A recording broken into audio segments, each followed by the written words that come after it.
If I can change anything about my body, I'll have wings because I can fly to McDonald's. I would change my legs into a mermaid tail so I can swim like a mermaid. I would change my legs, like my thighs, make them a bit slimmer.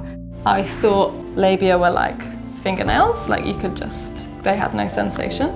So I tried to cut them off with kitchen scissors when I was 12. At what age do we stop wishing for magical things for our body and start wishing to change body parts that function perfectly well to fit society's idea of beauty? We all look completely different, and we shouldn't feel shame because media or society has given us this idea of what we should look like. What started off as a vulva gallery has turned into a global movement helping people open up communication with sexual health and sexual education. I don't want to change anything. I'm Elly Sedgwick, and welcome to Comfortable in My Skin. So today's guest is my 10-year-old nephew, Alby McMillan. Alby, how are you feeling? Quite little nervous, but excited. But excited? Yeah. So if you feel nervous, you can remember, focus on your breath. Yeah. Yeah. Well, it's your first ever podcast, so it's okay to feel a bit nervous. It's very professional in here, isn't it? Yeah, you know. So, Alby, what do you think your auntie does for work? So if people are like feeling insecure, because like people have commented on their body, you can like help them get through that stage. And How do I help them? well, you take the photos of them with like their tops off or their pants off. Yeah. Yeah, if they're feeling insecure, you like, help them through that stage. Yeah, through those feelings. Yeah, Do you know what part of the body I usually photograph? the vulva. Yay! If I asked you what the difference was between a vulva and a vagina as a 10-year-old, would you know? So the vagina is on the inside, like where the baby comes out, and then the vulva is on the outside. It's amazing that you know the difference between a vulva and a vagina. I'm so proud to be your auntie. And why did you want to come on the podcast? I've been helping you edit, and I've just loved seeing myself on a podcast, and I just love the idea. Yeah, you love the idea. That's cool. Yeah. Which podcast have you liked listening to? The one with Steph, 38 hours trapped out at sea. I found that very interesting, and we love Steph. We love Love you, Steph. Steph. We love you, Steph. Shout out to Steph. Yeah. Do you know why I host topless lunches? So, what my perspective is, like, the girls take their tops off, right? And they can chat with each other with their tops off, and like how boys can like go anywhere basically and just take their tops off, and like you let those girls have the feeling like that as well, and it makes them feel more comfortable like in their skin, in their body, and I found that very great, like that you've done that. Yeah, because we don't always get to see what other people's breasts look like.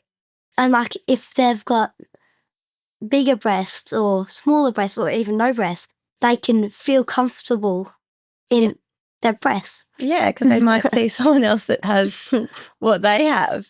Yeah, and then That normalises it. And that's the same with the vulva photography, isn't it? Because sometimes people have said mean comments about someone's body and they might think that their labia isn't normal. But do you think that all of our vulvas are unique? yeah, 'Cause yeah, You come on all the road trips with me, don't you? all the road trips, yeah. Around Australia, and I have a gallery of Polaroid Oh, photos around the entire inside of the bus. everywhere I look, there's vulvas, breasts, everywhere you look. If you come right into the bus on the fridge, it's all boobs. You All see boobs. boobs. Boobs everywhere. Alby's deputy principal had to come to the bus the other day and she saw inside, didn't she? I think she might be traumatised after that. She loves Comfortable in My Skin. Yeah. Alby goes to a Catholic school and it's great dropping you off with the big pussy tour on the front. So, Alby, when I ask what it means for someone to have autism, what does that mean to For you? me, Yeah, because this episode with Elly that we're about to do is all on autism, and we'd love to hear a kid's perspective. I would say, like, your brain, thinks or works different, like, to other people. To neurotypical people. Yeah. Yeah. And, like, everyone's different. Not everyone's perfect. And autistic people just, like, I'm not sure, like, think or learn in a different way. That's a beautiful answer. My brother is autistic and he finds it very overwhelming in, like, big spaces and when he's around a lot of people. And he finds loud noises and smells really challenging to be around, doesn't he? Yeah. When you change to Woodline, which is a special school. I just felt, not special, it's like a private school. It's a private Like, school. Probably, I don't know, maybe a bit more than half the school was autistic. Yeah. And we school teachers guides and we had assistant guides. And you at least had, like, 2 in the room and they would, like, help you. Yeah. Like, if you're autistic or you're finding something hard. Or, Yeah. like, ADHD or disability. Yeah. And that's so great, isn't it? Because sometimes, what does Mum always say? She has a beautiful quote. Autistic people have challenges and strengths. Just like neurotypical people. Yeah. And they're all going to be different, whether you're neurotypical or neurodiverse. In life, we're going to have challenges and we're going to have strength. Yeah. And no matter what your brain is like, you just have to learn how to cope, Yeah. don't you? There was a sign on the bathroom door at the kindergarten I worked at, and it's parent the child you have, not the child you imagined of having. And I think That's a nice quote. that's a nice quote, yeah, isn't it? great. Because sometimes as a mum or an auntie even, I might think, I want to take Roy to a festival or a wedding or... He wouldn't cope because he's autistic and he can find that very overwhelming. Exactly. And, he's different to you, whereas you love coming to festivals and big parties with me. So it's a really cool quote to think that every child's so different and we just need to make their experience in this world as best as we can. Because you only live one life. Yes. So if you had to say something to people that were listening that are autistic, what information would you want to give them about maybe? Don't be ashamed of having autism. My mum says it's a superpower. Beautiful. And most people would think that, and I think it is. So don't be ashamed of being autistic because you're not the same. No one's the same. No one's perfect. So if you have autism, don't be ashamed of yourself. That is... Be proud of it. It's so beautiful. You make me want to cry. I love you so much. So after listening to the podcast about menstrual cycle, what do you think a period is? From my point of view? Yeah, from your point of view. Okay, You can't get this wrong. We're just learning. I think it's like when a woman bleeds because they're getting ready to have a baby, sometimes they end up not. Having a baby. And most of the time it happens every month. It can go for days, it could go for maybe even weeks. The bleed? Yeah. And sadly I found blood on the floor this morning. Ran out of toilet paper, so Mum's gone to get some more. She's ordered some, but it's not going to come until next week, so no pooing for us. Yeah, I had a shocker night with my period and it was dark and I think I got up to go have a shower in the middle of the night because there was no toilet paper and I apparently bled on the floor, but I didn't realise until you told me this morning. I bleed everywhere, don't I? Yeah. Even Steph bled on Elliot's foot. 38 hours out at sea. Steph did bleed on Elliot's foot. Mm-hmm. That's so good. All right, Alby. Thanks for having me. Oh, thanks for coming on. Who's your favourite auntie? I think 100% you. Like, if I had a million more aunties combined them together, they still won't be as good as you. Oh, I love you. Life is better when you have a weird auntie. And what's a quote that we always say on the road? One good deed a day, we did like probably 6 on the way here. Yeah, Gaga, my dad always tells us that we have to do one good deed a day. So we try and live by that, don't we, when we're on the road? Yeah. All right. Thanks for coming on. Thank you. Love you. This episode is sponsored by Byron Bumps Massage. Are you pregnant, postpartum, or a parent living in the Byron Shire or surrounds? Perhaps you're trying to conceive or you've recently experienced an abortion or miscarriage. Byron Bumps Massage is your dedicated massage therapist, passionate about providing a safe and comfortable experience for you, specific to your needs, more than just a great massage. Kat is the founder, brings a wealth of knowledge, lived experience and compassion to her work, evident by the many 5-star reviews on Google. Quote, "A massage is such an intimate experience, and when you're feeling particularly vulnerable, you need to feel a lot of trust." Kat is trauma-informed, LGBTQIA+ friendly, and operates with sliding scale fees available. Byron Bumps aims to be accessible to all. With a range of treatment options available, there is something for everyone. And no, you don't need a womb to get on the table. Remedial, relaxation, home visits and in-clinic sessions that range from 35 minutes to 2 hours. And of course, there are always gift vouchers. Kat also offers couples massage workshops, Airbnb visits, and one-on-one practitioner training. To find out what Byron Bumps can do for you, visit the website at www.byronbumpsmassage.com or hit up the socials at Byron Bumps Massage. Quote Sims at the checkout to receive 15% off your next appointment. Okay, today's guest is Elly, my bush dwarfing friend from back in the day. Way back in the day. Way back in the day. I think we met in 2013 on the dance floor at a bush dwarf in Melbourne. Yeah. And we were talking today about how we know so much about each other, because when you have, you know, everyone talks about your lifelong friends, but people don't talk about the friends you make in your 20s when you are sharing the biggest secrets of your life. You were probably number 1 or 2 friend that I ever told about my vulva insecurities. I can't think where we were. Was it? We were in my car. Yes. And I think we were outside my house when I lived in Fitzroy North, like just up the road from here. It was 2013. In my, do you remember my white Ford that was like so beat up? And like I rear-ended someone and someone had rear-ended me. And I'd like scraped the side so the door didn't open and it had been broken into. And I think we were just sitting there having like chats. I don't know why we were sitting in there, but I'm like 90% sure it was that car. Yeah. And I remember telling you, and yeah, it was so, I felt so good to finally be able to talk to someone about it besides Nikki. Yeah. And you've been my like go-to advice person basically since we met. We were like instantly close. Yes. We were looking through old photos from like that night we met. Do you remember, like just like a week ago? Yes. With your pink sparkly pants. Yeah. People always say, I liked you because you were wearing like these pink sparkly shoes.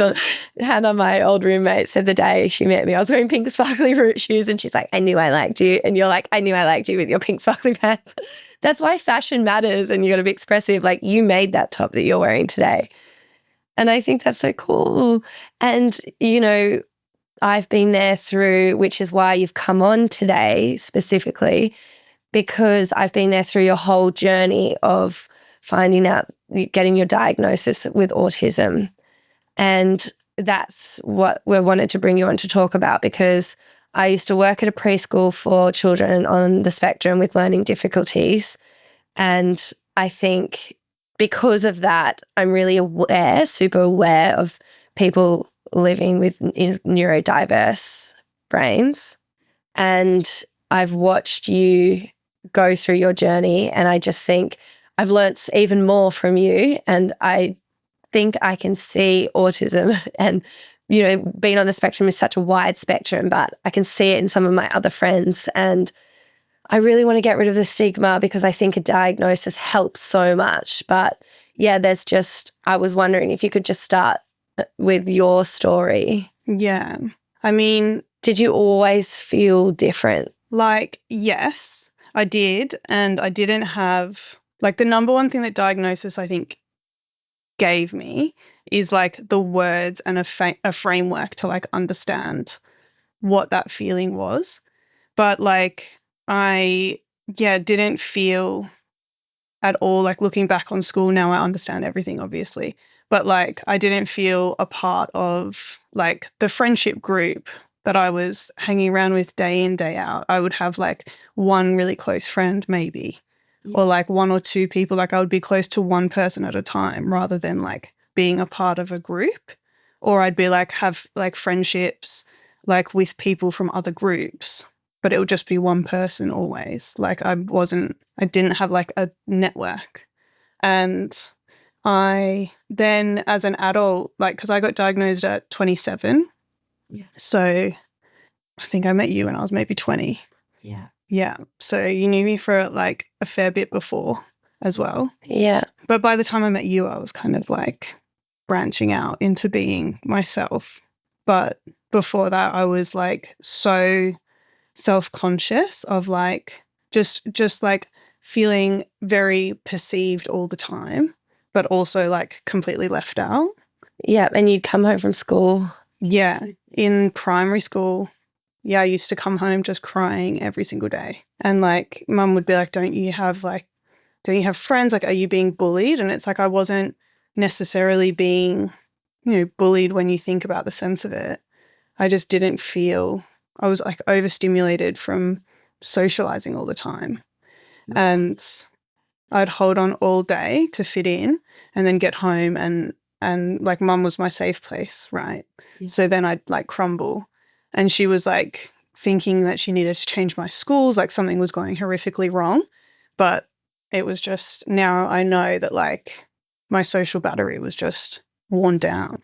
Every day. Every day. Because you've ended up studying your master's in autism. Graduate certificate. Didn't quite get the master's. Oh, graduate certificate in Autism studies, yeah. Yes. So you can look back at all of these experiences and think, I have a friend who was in a group for something, for, let's just say, photography, and she found it really hard to be in a group of, say, 30. So she messaged 4 of them and said, can we please go and just shoot just us 4? And they were like, this is really bitchy. We're in a big group. Why would you exclude everybody else? And it's times like these when I think, she's not diagnosed. And I told her to reach out to you because I can't diagnose someone with autism, but I can say that there are certain things that a diagnosis would help with, because maybe if she did get diagnosed with autism, she could explain to people, being in large groups, I get really overwhelmed. It's not bitchy. It's just that I get overstimulated when there's too many people. Yeah. And I think also a lot of the time women as well, we feel like we need to conform socially and fit in socially. Like, it's very important. We're socialized to, like, you should have girlfriends, you should, have a social life that looks like this. And so then really beat ourselves up when we can't, like, fit in those social situations. Or, like, maybe she would be able to hang out with 30 people, but only for an hour, and then she might need 3 days to recover from it, Yes. And it's like, or, like, it might be a sensory thing, like, it's too loud, There's so many things that could be happening that relate to autism that mean that big group is not possible. Yeah. And because you now work with autistic, what can you explain your job? So I work in school leavers employment support, where we work one-to-one with school leaver, like school, so 18 plus really, generally, and helping that transition from, like, being in school into adulthood. So obviously my area of expertise is, like, autism. So the people I tend to work with tend to be autistic, but we do work with all disabilities. And it's not just to get into work, it's really to support that transition into, like, independence. Yeah, so I do work with autistic people every day now and have done for a couple of years. And yeah, it's funny because, like, like Alby was saying, like, it's a difference in neurology, like, it's a difference in the way we communicate, and, like, a difference in our sensory experience of the world rather than it being like a deficit. And so when autistic people communicate in an autistic way, so can communicate more easily together than we can with neurotypical people. So if I'm only seeing other autistic people and like my partner who's super familiar to me and predictable, I don't really feel like autistic anymore. Like my anxiety goes down. I'm like more able to talk and stuff like that because I'm not constantly like confused and adapting and stuff like that, like I do when I have to talk to neurotypical people a lot and I'm trying to like figure out what they need from the interaction and stuff, because it's just like flows much more naturally. Because you're more direct. Autistic people tend. Yeah, I mean, it's literal. We also tend to talk in statements rather than like questions. So like we'll say something that happened to us and the other person will say, oh, like this happened to me that was similar to that. And it's a way to relate to each other. But like if a neurotypical person is like, what did you do on the weekend? Like if someone asked me that at work on a Monday, what did you do? Like on the weekend, I'll just tell them what I did on the weekend. But I meant to ask, what did you do on the weekend? And it takes me so long to remember that I meant to ask the question. I'll just state it and then expect for them to tell me what they wanted to tell me, you know, because so just doing that and relating to each other through our experiences is just how we tend to converse. It's just easier. But yeah, it can come off as rude if we're too direct, too literal, or like, yeah, if we start talking about ourselves when people are trying to get us to ask about them, it's like, just tell us what you want to tell us. It's going to be easier for everyone, you know? And see, if we say stuff, just like take it as us relating to you, you know? It's obviously we're trying to say, yeah, I had a similar experience. This is what happened. Do you think, because a few years ago I hadn't replied to you for a long time and when I did speak to you, you said, I thought you didn't like me anymore. And I was so heartbroken because unfortunately I do get this from people a lot because I tend to go traveling and disappear. And I think because I'm so active on social media, people are like, you're on your phone, why are you not replying to me? And when you said that, I loved that.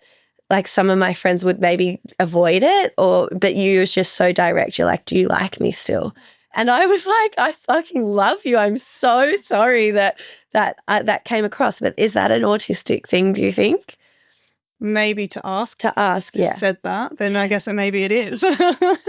Because I've seen you like post about it since. But I don't actually even remember saying that to you. Like it wasn't something that I needed to like build myself up to. I remember feeling that and I was just like, oh, well, I lost, you know, I've lost friendships before. I was like, I probably lost that one, which obviously hurt me at the time. So I needed to check if that was reality. Because we talked so much, like we called each other a lot leading up to that, I think. Yes. But you might have been in one spot for a bit. I think it was before you got your bus. Yeah. And then you were off, so it got harder. Yeah. And I was just like, oh. And because you did mention that you tend to lose out on friendships sometimes. It's harder for autistic people to keep a solid friendship. So part of and like, you know, like every autistic person is so different and the presentation is so different, but part of the diagnostic criteria is like a difference in the way we form and maintain relationships. So like what I was talking about earlier about instead of having like a bunch of like surface level friends, we'll tend to have like really deep singular friendships.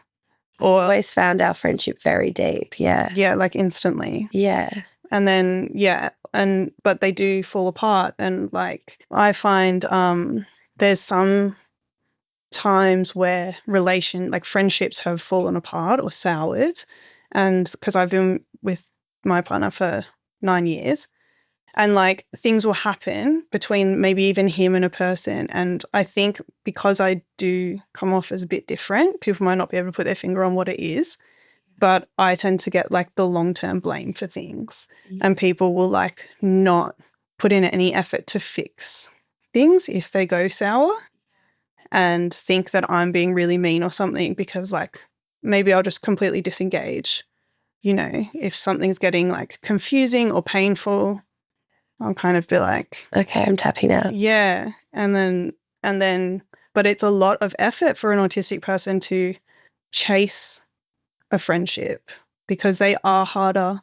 People are harder for us to understand. Like non-autistic people are harder for us to understand in the first place. So when things start going wrong, it gets really confusing. Yeah. And so to see how to fix that is also like we just need a little bit of hand-holding if that is happening, you know? Didn't you get misdiagnosed at the beginning? Okay. So I realised I was autistic from reading like articles. It was mostly women who had their kids had been diagnosed and they were like, but I do all of that. And so we're consequently getting diagnosed in adulthood. And I was like reading articles and like pieces they had written about their experience. And I was like, oh, that's like so relatable to how I process. Which is why representation matters so much. And having stories out there matters that you can relate to. And I was in just like a really, really bad mental health space. Like I was anxious to leave the house. I was convinced like that something really bad, like just full blown anxiety. I was just convinced that like my world was going to fall apart every time I left the house, basically. So I went to a psych that was like just through the GP, you know. I didn't find her myself. And at that time, she was useless. I won't go into why, but also I took in a list, and many people seeking diagnosis will relate to the list or have a list somewhere of the things that, you know, you've identified with and you want to take it to someone. So I had a list on my phone and I took it in to this psychologist and I was like, this is all the reasons I think I'm autistic. What were some of them? I remember one. Okay. And it was kind of weird, and it's like feeling like you're psychic. And it's that like relates back to pattern recognition. Like we recognize patterns so well that like sometimes the people I know well, I'll know what they say before they say it. So like, and because we tend to rehearse conversations, things like that. And so I can think of a conversation in my head before I see a friend that I know well, and I can go in and we will have that exact conversation. Like they react exactly as I think they will. And so like things will often happen that I thought are going to happen because I'm recognizing what led up to that previously. And I'm like, okay, so this happened. So that was one thing. You thought you were psychic? Yeah. Well, no, I didn't like think I was psychic, but like sometimes I was like feeling a bit like that, you know. And we were, as you know, hippies at the time, so all of that going around. Said it. I was like, I thought I was psychic. I still think I am. I'm intuitive. Intuitive, yeah. And it's like, yeah, for me, it's like the pattern recognition thing. Like, especially, you know, like my parents, my really close friends. It's like I know who to call for what reaction to anything I'm going to say. Yeah. And they'll say exactly what I want them to at the time. Super power. Not what I need to hear sometimes, but that's fine. And then didn't you have to do a colouring when you... Yeah, so this was with the bad psychologist I took in my list, and she said, that's just pop psychology. And she didn't think I was autistic because I had long-standing friendships, which is like bullshit. And autistic people can have long-standing friendships. And do. And many people have like long-lasting relationships, you know, like if you find your people and they're your people forever, like they often say that like an autistic person finds an extrovert and they just take them. Do you think that's true? I mean, you and me would be a good example of that. Running around bush doors. Saying no, talking to you. Me being like, Elly, let's do this. Let's hook up under the full moon. Yeah, so maybe. Like, I was so devastated by her comments. She was also really damaging in other ways. It was just a very bad psychologist. If I hadn't blocked out her name from my memory, I would leave a complaint. But, yeah, so then I was absolutely devastated because I was so sure that I'd figured out this thing about myself, right? And it would explain so much, and then I could get appropriate help, you know. And it took me about a year to try again. And I went online and I found a woman in Melbourne who specialises in autism in girls and women. And I read on her website and it said something like they may have, you know, singular friendships through lots of groups of friends and stuff, and like just explained exactly what my life had been, you know, like these really intense friendships and stuff like that. And it said all this other stuff that I related to. And so I went and saw her, and within an hour she was like, yeah, I think you're onto something. And it was so, I'm like almost tearing up now. I literally just came out crying to be listened to and heard and like validated, you know, from being shut down so brutally the year before. And then so I went through the diagnostic process with her. And that was when, we had to draw this, me, me, myself and I, me in her presence. She like had this picture to draw, and she was like, you just draw it. And then she would like give me different colors so she could see what order I drew it in, basically. And then she was like, oh, you know, most people would have drawn it. So it was actually like a big rectangle that had been split, and then each bit had something in the little sections. But when I drew it like one section really detailed at a time and like moved my way around. And I was like, it's part like being detail oriented. Like I didn't see the whole. I saw the individual details and drew them really carefully, because she was like, draw it as accurately as you can. And so I focused on each bit and drew each bit as accurately as I could. And she's like, most people would draw the big rectangle first. And I was like, that would actually make so much sense. But I didn't even see the big rectangle. I only saw the little parts. Yeah. And that's, I can't remember if it's bottom up or top down processing. One of those is more autistic. So yeah, that was part of it. And James had to come in. My partner came in for an hour of it, I think, to say things from his point of view. And you know, something that came up, because like part of being autistic as well is like being rule-based. And as you know, I don't follow like laws necessarily, you know, like I'm not like, oh my God, we need to stick to all the rules all the time. I know a few people in my family who are autistic that are very rule-based. Yeah, but it's like, it's rules that I've decided are really important and they really matter to me, right? And so James is English. And so in Australia, when you're like walking down the footpath and someone's coming towards you, like naturally we split off to the left and they go off to the left and you pass each other. Apparently in England, they make eye contact with each other and essentially play chicken for which side of the street you're going to switch to. And so we would be walking, me and James, next to each other, and someone would be coming and he'd split off to the right and they'd have to walk between us. And I was like, this is so horrible for that person. And it would get me really distressed. And I'd be like, you have to go on the left. I was like, fall into line behind me or go in front of me, like one or the other, but we're on the left. And he just couldn't get it. And it was genuinely causing me distress. I was like, this is incorrect, you know? Wow, yeah. And it was like genuinely upsetting for me that this person would have to walk between me and him. And that came up in my diagnosis because he was like, this is really strange. And I was like, this makes perfect sense. What are you talking about? I was like, you're wrong.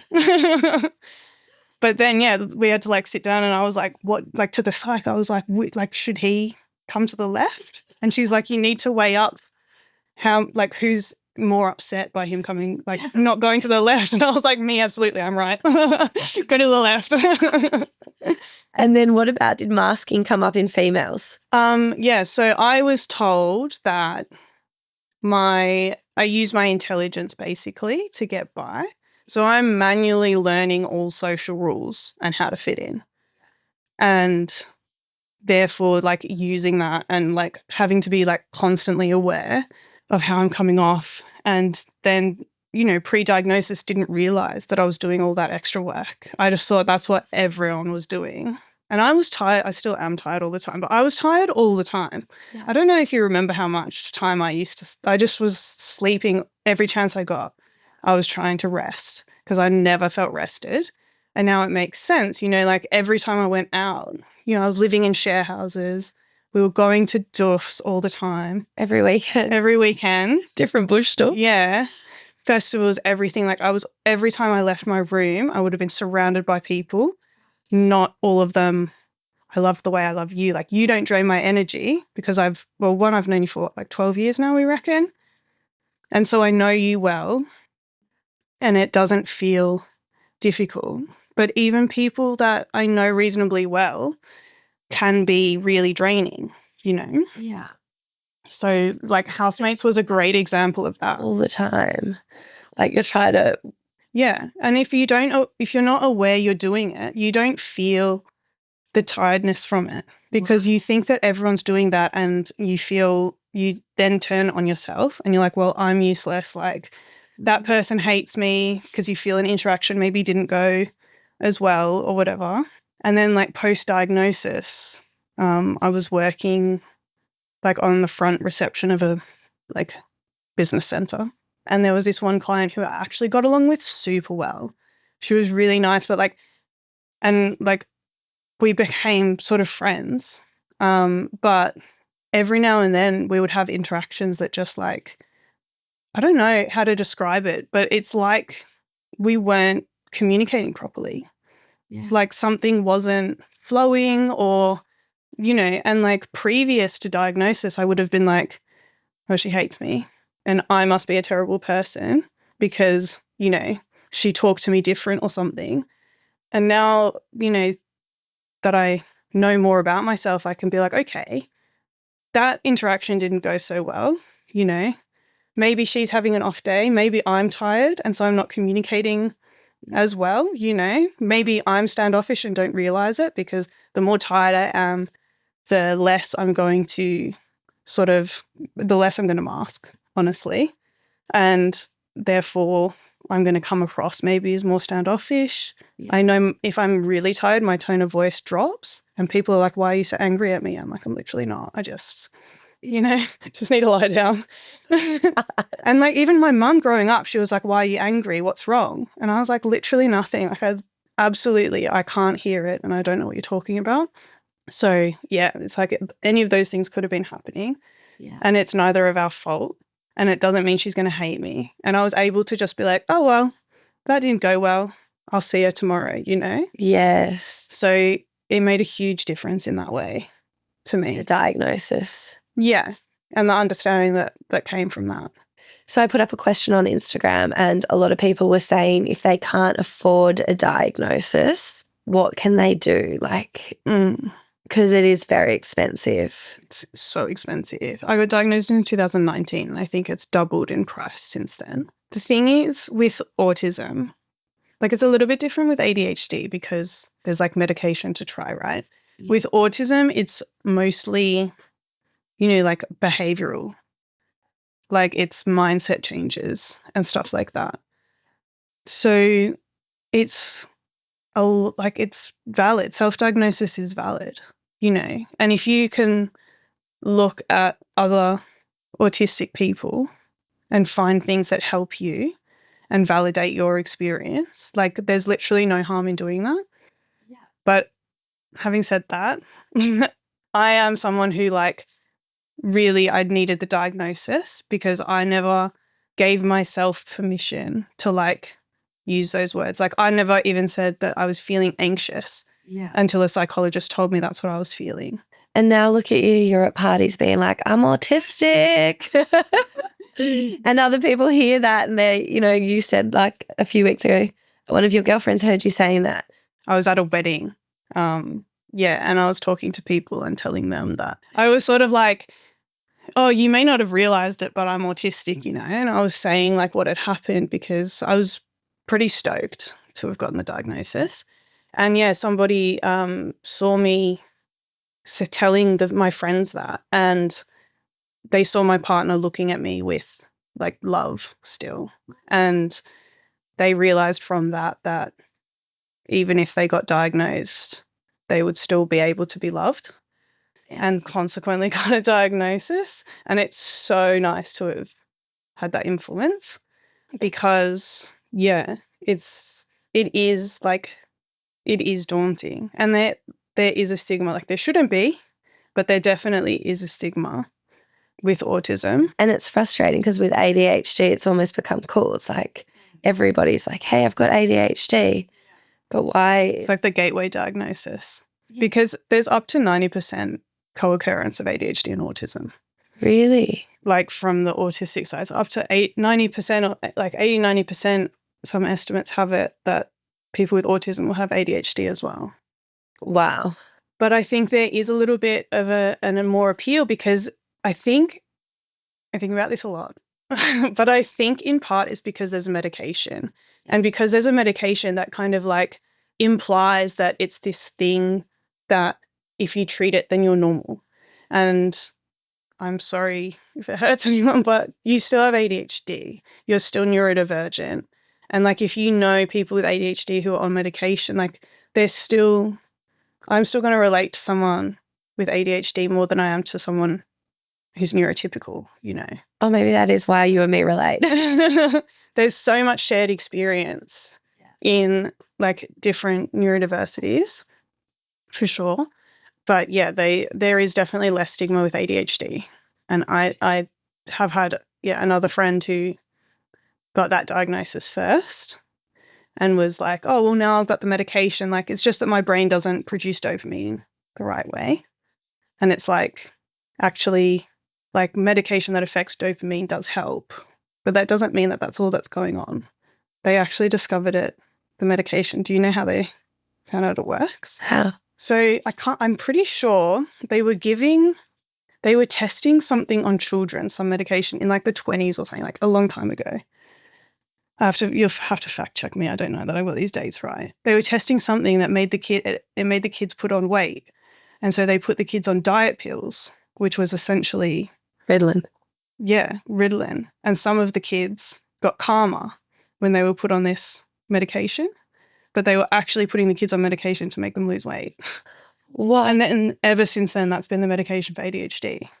So it's not like they were like testing brains and they were like, not enough dopamine. Let's find something that does dopamine. It was just completely an accident that they found that affected it, which is kind of insane to be like, well, that medication makes them put on weight, so we'll put them on like speed. Yes. But yeah, it does work and it helps a lot of people. And going back to the point of like diagnosis with autism, those aren't the things. There's not a medication that you can just get the diagnosis and then you get a prescription. Like it still is work, unfortunately. But I will say like the number one thing that helped me the quickest after diagnosis is practicing self-compassion. Because when you're not feeling like comfortable and you're not feeling like you're fitting in, you tend to, that's the number one thing that you'll notice probably. And like maybe if people have like a lot of sensory sensitivities, they'll notice that as well. But the social communication stuff is what's really required for a diagnosis. And so that's the stuff where it's not super tangible. It's not like, oh, loud noises make me anxious. Like it just feels uncomfortable a lot of the time. And then so you instantly go, well, it must be something wrong with me. Yeah. Like I must be the reason that this doesn't feel good. And practicing self-compassion, like having your self-talk be how you would talk to a friend. Most of the time, I hope you wouldn't be as mean to your friends as you are like to yourself in those times.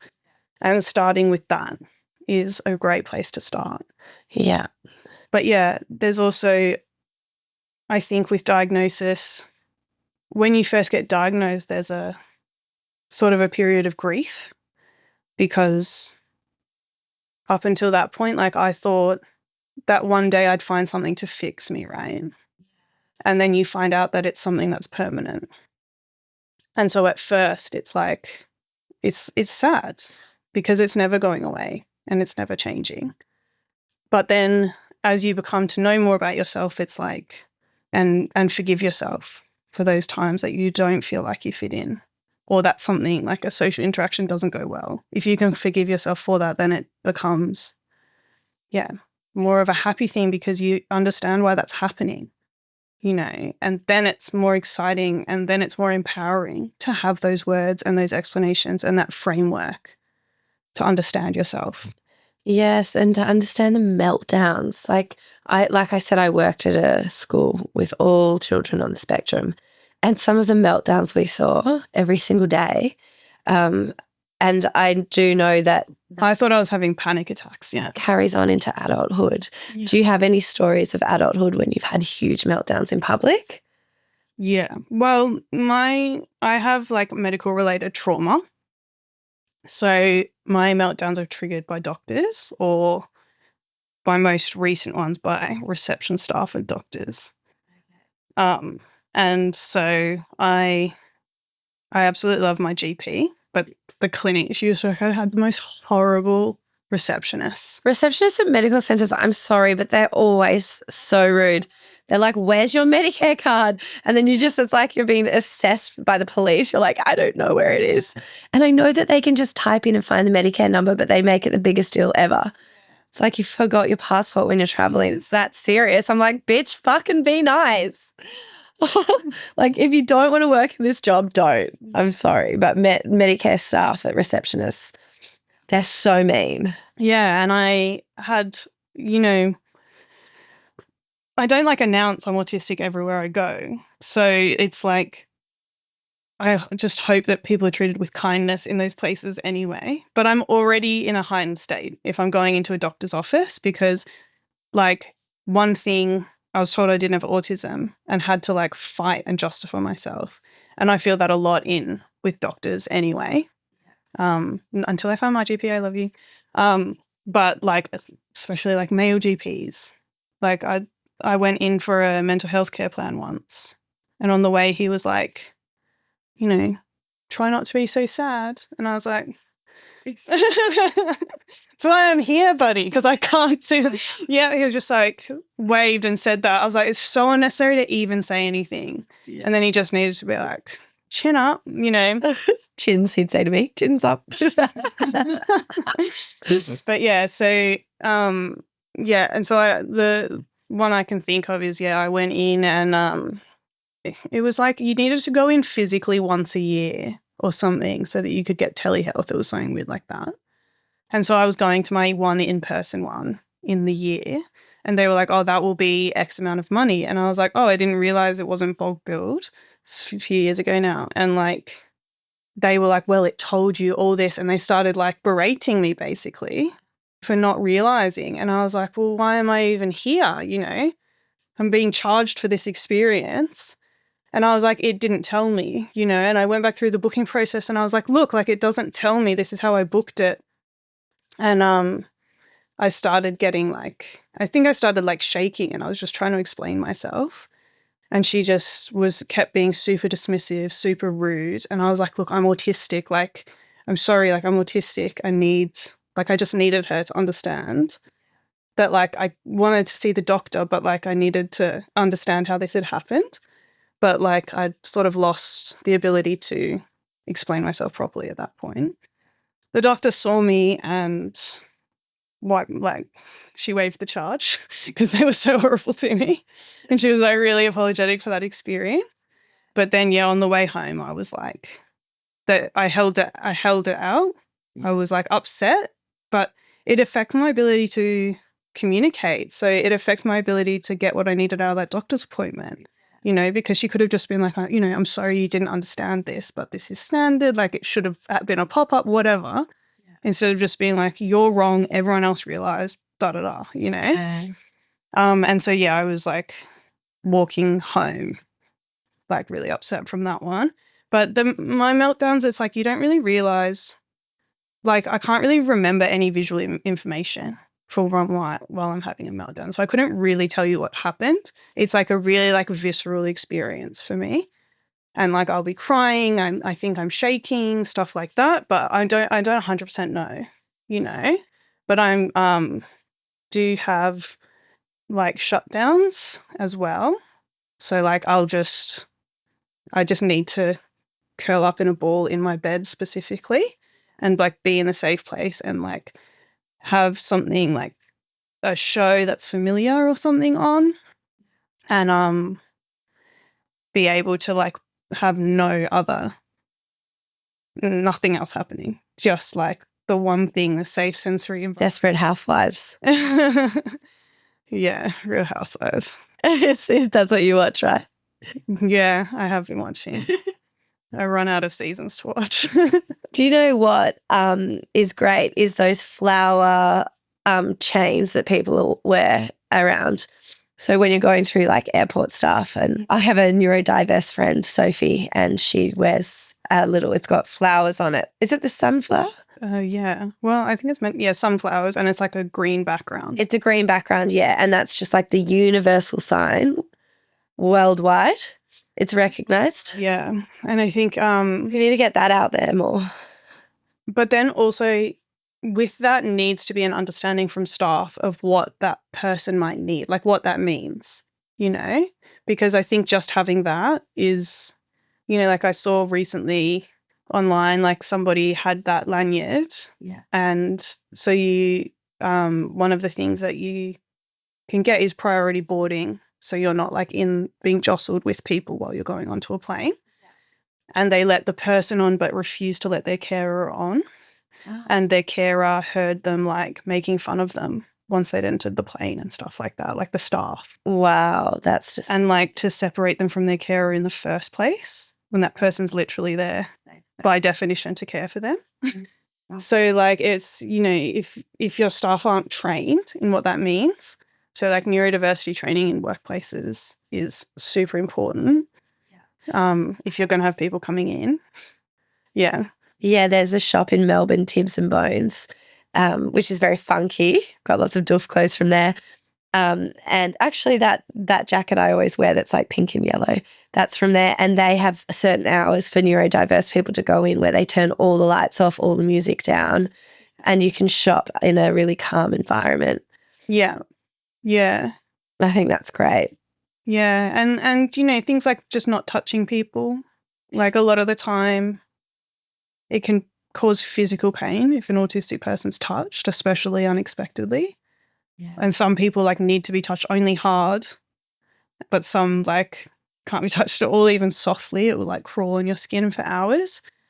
And so like if you like go to usher somebody somewhere and like lightly touch their back, that can cause like a day of discomfort for somebody. Yeah. Or it could cause a meltdown. Like you don't know, like we kind of have like I don't know if you've heard of spoon theory. It's like the idea that like a neurotypical person wakes up in the morning and has the same amount of spoons and like, they get up and have breakfast and that uses one spoon. And so they can plan their day because they have the same amount of spoons every day. Whereas like an autistic person, you never know how many spoons you're going to wake up with. I think it's actually all disability, but we'll stick with autism for the moment. So you never know how many spoons you're going to wake up with. So, and everyday things might take more. So say you usually have 15 spoons in a day, but you wake up one day with only 3. Maybe you had a bad night's sleep like I always do. And getting out of bed and feeding yourself uses 1 or 2 spoons. Your battery's already depleted by the time you get to living your life for the day. And you never know what any person is like, what level they're at or how they're coping. So you just have to assume that, that they need help in that moment. Yeah. If you don't know them. Yeah. And I just can't get past that thing. If someone touches you, they can feel it like crawling on their skin. Because I've heard that lots of times.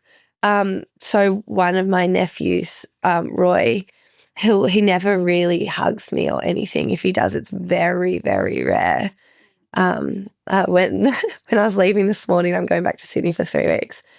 Nikki said, "Can Elle have a hug?" I always say, "Don't worry." But he goes, "Oh, let me just pull something out of my pocket." And then he just gave me the rude finger and he goes, "No hugs for you," and left. And I'm like, that's fine, because he doesn't like physical touch.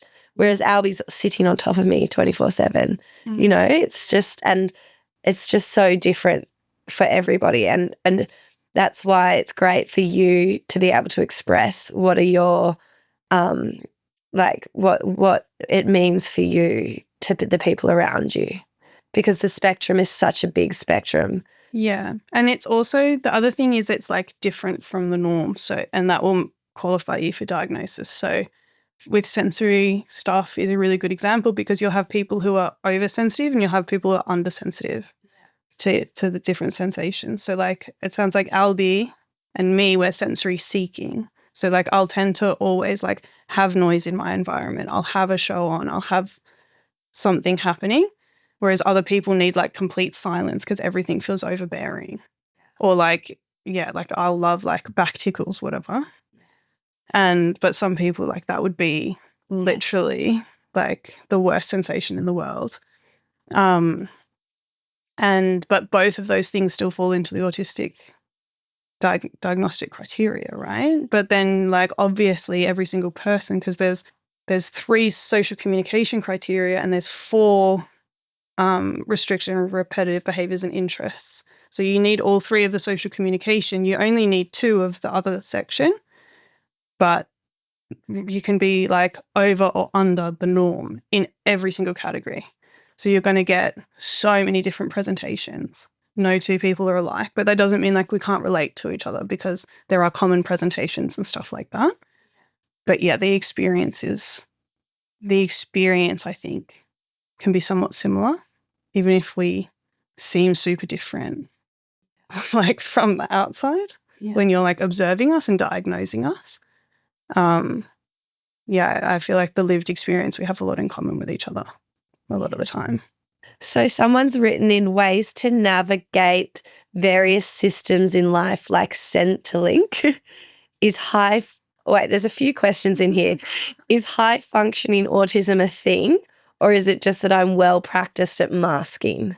Let's answer that one. Yeah, so we don't really use functioning labels anymore, like high functioning, low functioning. So what is better to use is support needs. So like high support needs would be when you need a lot of help, and low support needs is when you're like getting towards being self-sufficient, right? And that's likely to change over someone's lifetime as well, you know? So you'll have like good days, good years, bad years. And it's like a better descriptor, because like you need support or you don't, and it's okay to ask for it. Yes. But yes, it absolutely is a thing, like low support needs, and it does go along with masking. But again, like it's not autism just because you can hide it, you know? But you'll find a lot more value from life if you can find people who you don't feel the need to mask around.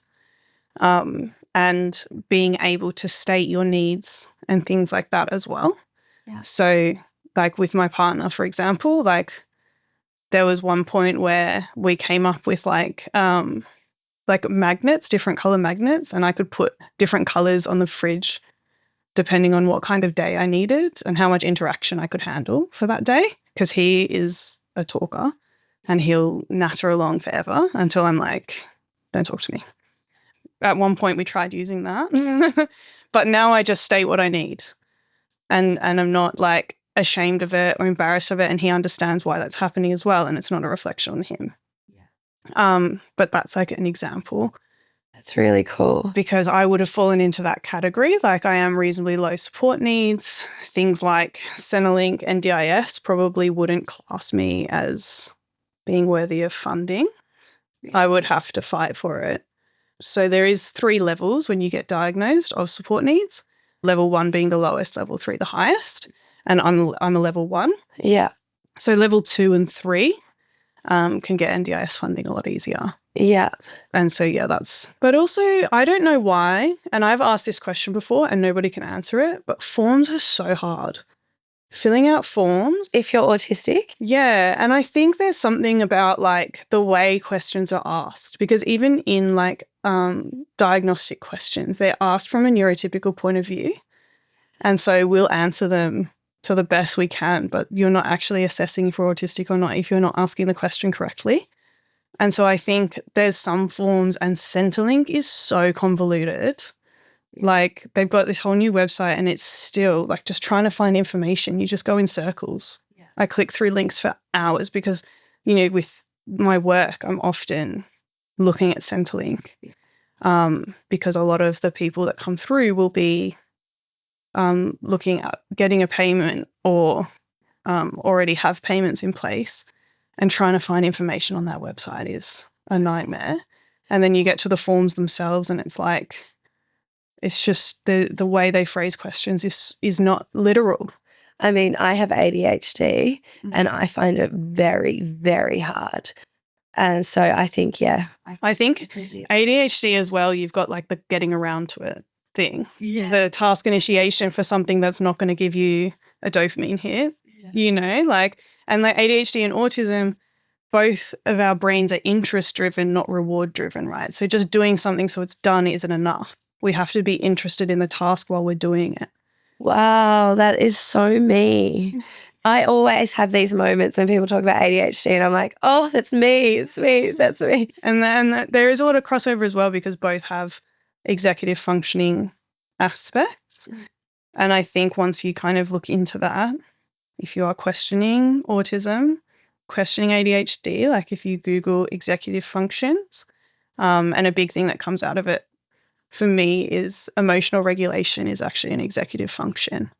And so like my ability to regulate emotions, and a lot of autistic people to regulate your emotions and maybe, you know, not show them if it's not socially acceptable is like difficult or impossible. Yeah. So my sister says there's this thing when you're autistic and you are having a meltdown, just say, your whole brain is flooded and you can't cognitive, because she studied the brain, and she said when you're in that moment, you're not thinking of anything else. The whole brain is flooded. And so you're just reacting. Yeah. But I think even in like day-to-day situations, like people have always said to me, like, what you see is what you get. I'm not going to play nice. And now I know it's because I can't really. Like if I disapprove of something, you can see it on my face 100% straight away. Yeah. Like, or if I personally like had enough sort of, even though I wouldn't say I'm a confident person, I wasn't a confident person, but like I have had enough confidence in myself to be like, well, why should I pretend to be feeling something other than I am? Yeah. You know? And I wasn't scared to do that. To just be like, this is what I feel. I love it. It's like what you said to me, like, do you actually hate me now? You know? And I can tell you like, no, I don't. Yeah. And then I get validated and I don't need to be sad about it for ages, wondering what's going on. Yeah. Everybody should learn from both worlds. Absolutely. She said, was therapy good for you? And if so, what type of modality? So as I said before, like the self-compassion stuff was really useful. So there's literally a website called selfcompassion.org. I think it's self-compassion.org. They have some guided practices on there. Okay. Which I found really useful.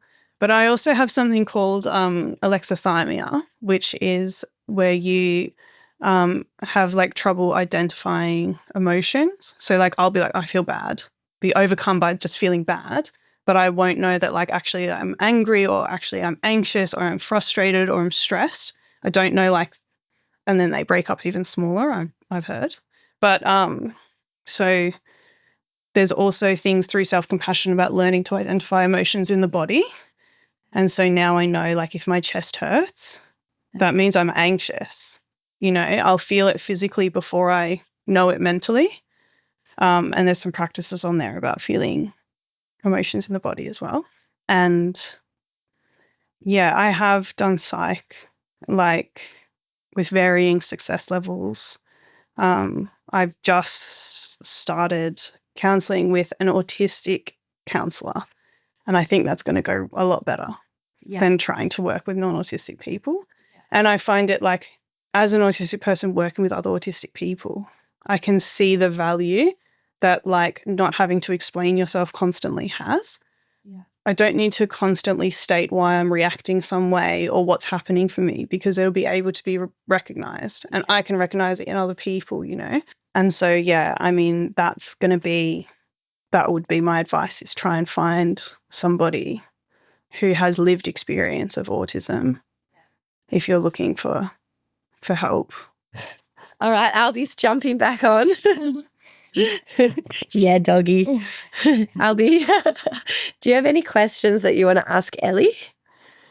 Have you found growing up harder with autism? It'll be a bit different for me than it was for you because I didn't know until I was 27. Oh, wow, okay. Yeah. So, yes, I did. And looking back, I can see what was difficult and why I was finding those things so difficult. But I think it's really valuable for you to know now because you can have that understanding straight away while it's happening.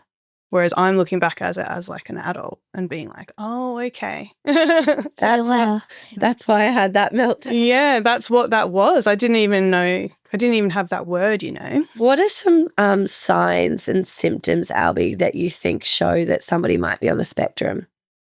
Of like they've got autism. Yeah. Like walking on their toes, hand flapping, Or this one. oh yeah, covering their ears, like getting overwhelmed very easily in like big places. Yeah. And do you think it's really validating to have a diagnosis? Like, why do you think it helps to know that you're autistic? Well, if like maybe like if you feel different to others, you know that you've got autism and you know that's why you learn and your brain functions differently. Yeah. But it's not better or worse, and that's the most important. It's just different. It's just different. Yeah. Different.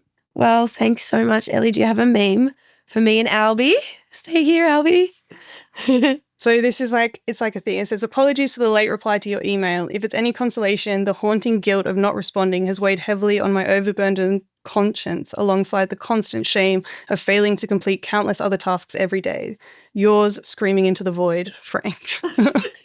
I currently haven't written back to an email. Women's Health Victoria, we're just doing a vulva library and they asked me to shoot and I was in South Africa. And I took like about a month to reply. I just said, I'm so sorry, I'm away. And then now they've brought out this amazing research program. They've been emailing me, being like, can we talk about this to you? And I emailed them back saying, honestly, here's my number. Call me anytime. I feel so bad. I'm terrible at getting back to emails. Yeah. Because I don't have a PA at the moment. So it's just me and And your ADHD brain. ADHD brain, baby. We are special. Yeah, neurodivergent crew here. Yes, we love our neurodivergency. And yeah, we just want to break down the stigmas. Yeah, and I think that's the most important thing. It's like, it's just about understanding yourself and it's not about being like having a deficit or like having something wrong. It's just being different. And like, it still means you're normal because like everything is normal. You know, it's just a permeation of being normal. And it can maybe bring you some more understanding. You can be more comfortable in your skin. Yay! We're going to wrap her up on that one. Perfect ending. So I now want everyone to repeat after me. I am unique. I am worthy of pleasure. My body is mine. I am comfortable in my skin. And remember that I love you.